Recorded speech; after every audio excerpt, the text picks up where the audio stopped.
CVB arts classes में आप सभी का स्वागत है।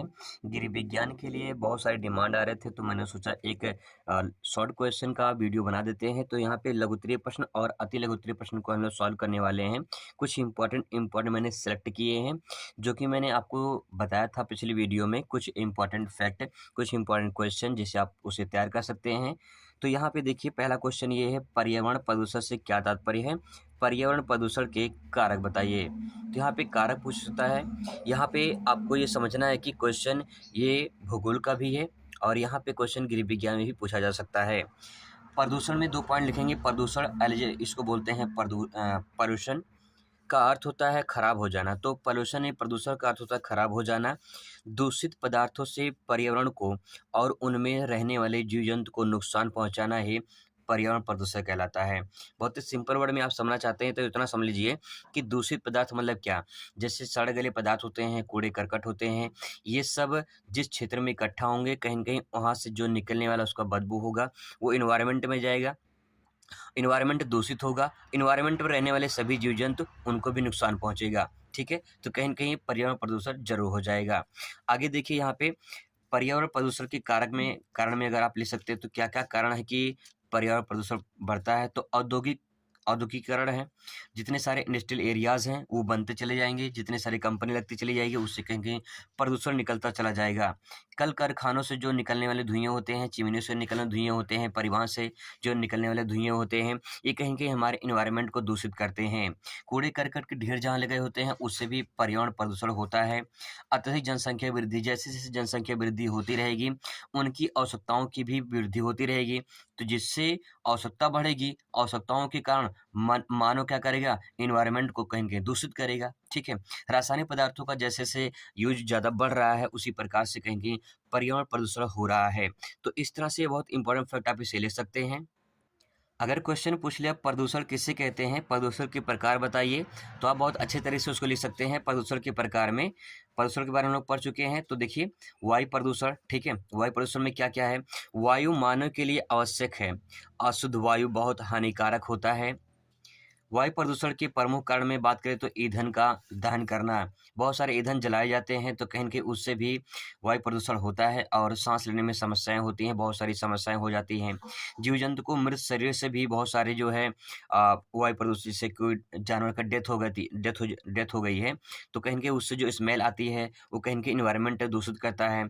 रोगाणु की उपस्थिति, बहुत सारे से रोगाणु होते हैं जिनके कारण जो है वायुमंडल प्रदूषण होता है, वो फैलता रहता है। ठीक है? मानव जीवन पर प्रभाव कैसे पड़ता है? तो देख सकते हैं यहाँ पे मानव जीवन के प्रभाव पे श्वसन क्रिया में समस्या होती है। ठीक है?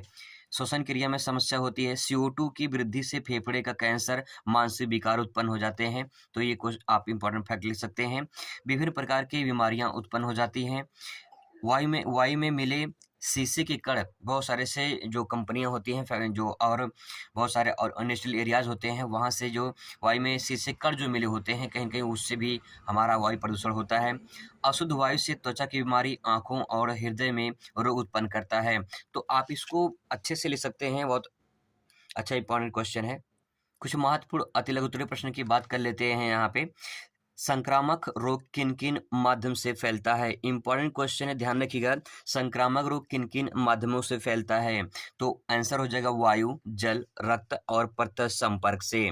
अगर आप किसी डायरेक्ट संपर्क में आते हैं, तो अगर उससे कोई, जैसे मान लो किसी को सर्दी-जुकाम हुआ है, तो अगर आपके पास वो खड़ा है या फिर आपको टच करता है, आप उससे प्रत्यक्ष डायरेक्ट संपर्क में आते हैं, तो कहीं-कहीं हो जाता है, जैसे कोरोना काल में हो रहा था।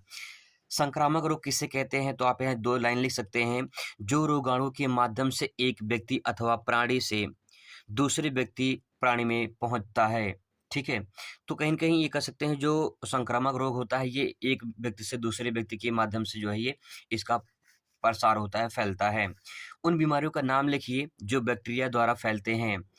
कुछ इंपॉर्टेंट क्वेश्चन मैंने सेलेक्ट किए हैं, अगर आप इनको तैयार कर लेंगे तो आपके कई एग्जाम में कहीं न कहीं आ सकते हैं। बीमारियों के नाम के लिखिए, जो बैक्टीरिया द्वारा फैलते हैं, तो हैज़ा हो जाएगा, त्वचा रोग हो जाएगा, मलेरिया हो जाएगा, ये बैक्टीरिया के द्वारा फैलते हैं।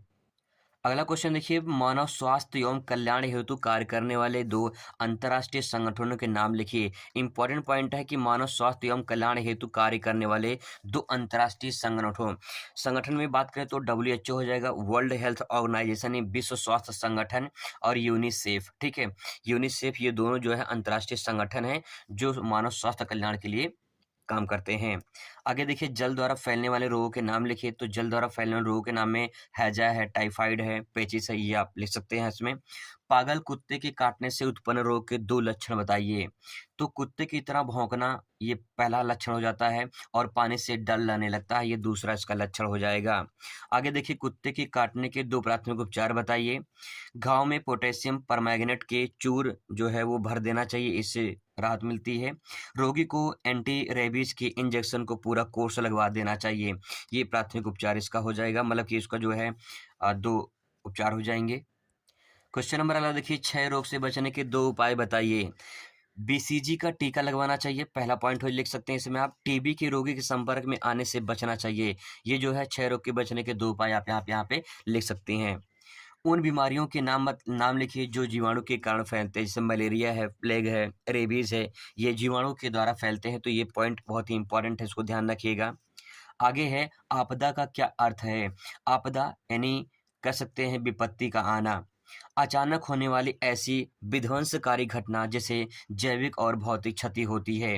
हमें कह सकते हैं आपदा का मतलब ये होता है कि अचानक आने वाली कोई भयानक घटना जिससे कहीं न कहीं मानव जीवन को प्रभावित करती है, उसे आपदा कहते हैं। इसके बाद बहुत ही ज़्यादा इम्पोर्टेंट क्वेश्चन है, संयुक्त परिवार के बारे में पूछता है। संयुक्त परिवार से क्या आशय है। संयुक्त परिवार में कई एकांकी परिवार संयुक्त रूप से जीवन व्यतीत करते हैं, तो उसे संयुक्त परिवार कहते हैं।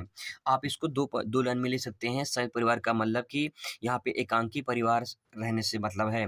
एकांकी परिवार का मतलब जैसे कि मान लीजिए कि इसमें पति हैं, पत्नी है, ठीक है, और उनके बच्चे, ठीक है, अविवाहित बच्चे, ये सब एकांकी परिवार कहलाते हैं, और ऐसे 2-3 परिवार मिलकर संयुक्त परिवार बनाते हैं। अगला क्वेश्चन पूछ सकता है, एकांकी परिवार से क्या आशय है। तो आप यहाँ पे लिख सकते हैं, आगे एकांकी परिवार हेडिंग डालेंगे और लिखेंगे, पति पत्नी और उनके अविवाहित बच्चे की संख्या या योग को एकांकी परिवार कहते हैं। या आप ऐसे भी लिख सकते हैं, जिसमें पति पत्नी और उनके अविवाहित बच्चे होते हैं, उन्हें एकांकी परिवार कहते हैं। संयुक्त परिवार की 4 विशेषताएं बताइए। तो यहाँ पे इम्पोर्टेंट पॉइंट ही दे सकते हैं इसको। संयुक्त परिवार में 4 विशेषताएं तो लिख सकते हैं। परिवार का आकार बड़ा होता है। भाई सिंपल सी बात यह है कि जब एक एकांकी परिवार से 2 एकांकी परिवार, 3 एकांकी परिवार मिल जाएंगे, तो कहीं कहीं परिवार का आकार बड़ा हो ही जाएगा।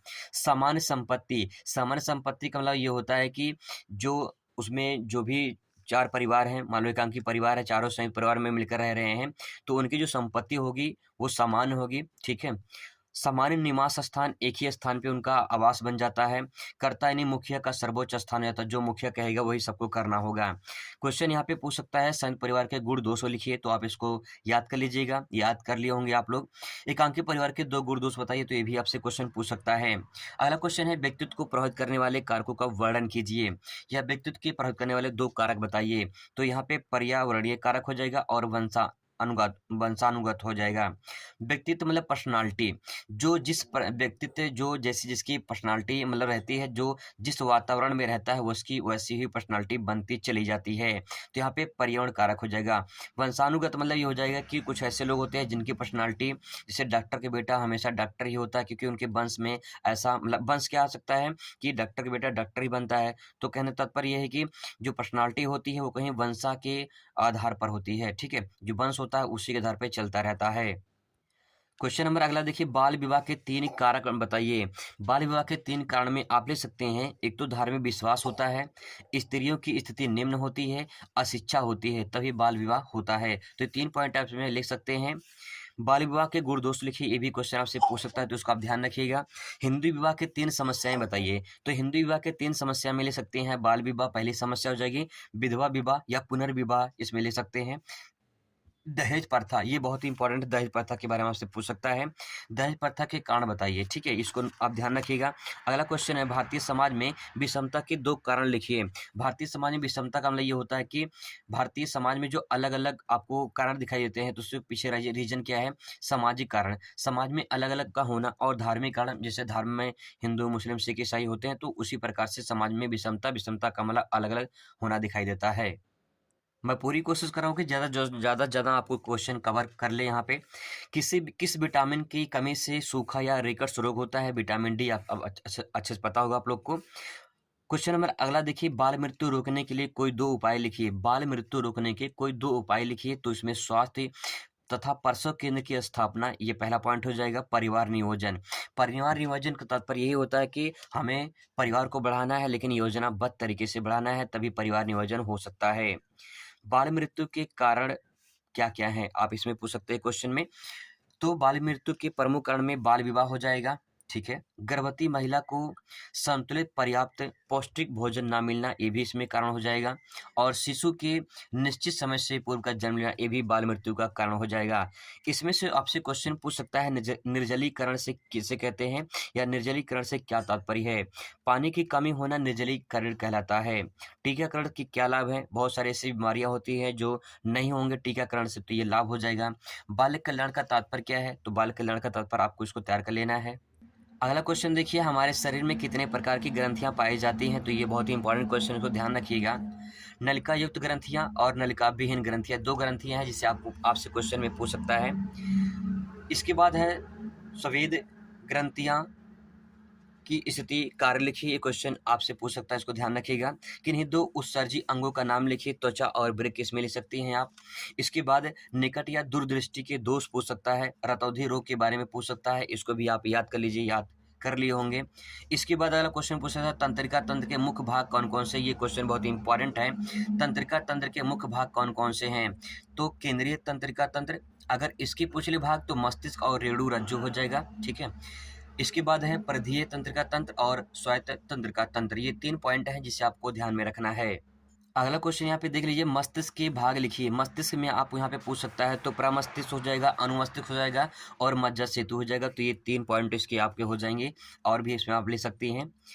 श्वसन तंत्र के किन्हीं 3 मुख्य अंगों का नाम लिखिए। नासिका, श्वास नली और फेफड़े, ये मुख्य इंपॉर्टेंट क्वेश्चन है, ध्यान रखिएगा इसको। हृदय का कार्य लिखिए तथा हृदय के बारे में संबंधित क्वेश्चन से आपसे पूछ सकता है, हृदय के भाग कौन कौन से, ये पूछ सकता है। संतुलित आहार से क्या आशय, ये क्वेश्चन आपसे पूछा जा सकता है। और दृष्टि के प्रमुख दोष कौन कौन से, जैसे दूरदृष्टि दोष, निकट दृष्टि दोष, ये पूछ सकता है। तो ये 35 क्वेश्चन में से अगर आप इसे तैयार कर लेते हैं तो कहीं ना कहीं आपको बहुत ज़्यादा फायदा होगा। Thanks for watching.